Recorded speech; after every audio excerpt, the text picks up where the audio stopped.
नमस्कार।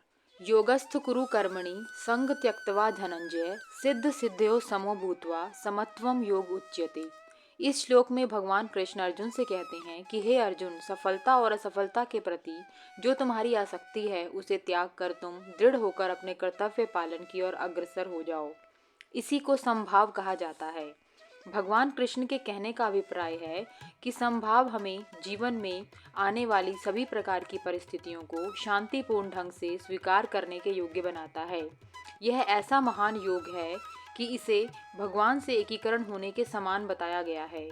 जब मनुष्य को यह ज्ञात हो जाता है कि केवल प्रयास करना ही उसके हाथ में है, कार्य के परिणाम को सुनिश्चित करना किसी के हाथ में नहीं है, तब वह केवल कर्तव्य पालन की ओर अपना ध्यान केंद्रित करता है। ऐसी परिस्थिति में हम यश अपयश, सफलता असफलता व सुख दुख को समान भाव से देखते हुए इसे परमात्मा की इच्छा मानकर स्वीकार कर लेते हैं। इसी संभाव की व्याख्या भगवान ने इस श्लोक में की है। जीवन की उथल पुथल को सहन करने के लिए यह श्लोक एक व्यवहारिक समाधान प्रस्तुत करता है। यदि हम समुद्र में नौका चलाते हुए यह सोचते हैं कि समुद्र की लहरें नौका को नुकसान पहुंचा सकती हैं, तो हम पूरा समय व्याकुल रहेंगे।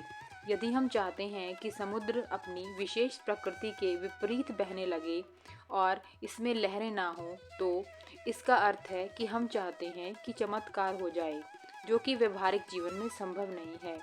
इसी प्रकार यदि हम अपने जीवन में संघर्ष करते हुए यह सोचें कि जीवन में प्रतिकूल परिस्थितियां या कष्ट किसी बहाने से अपने आप टल जाएं, तो हम अपने मार्ग में आने वाली कठिनाइयों का सामना करना नहीं सीख पाएंगे। लेकिन यदि हम अपने मार्ग में आने वाली समस्याओं का सामना यह सोचकर करते हैं कि ये परमात्मा की इच्छा है, तो इसी को वास्तविक योग माना जाता है।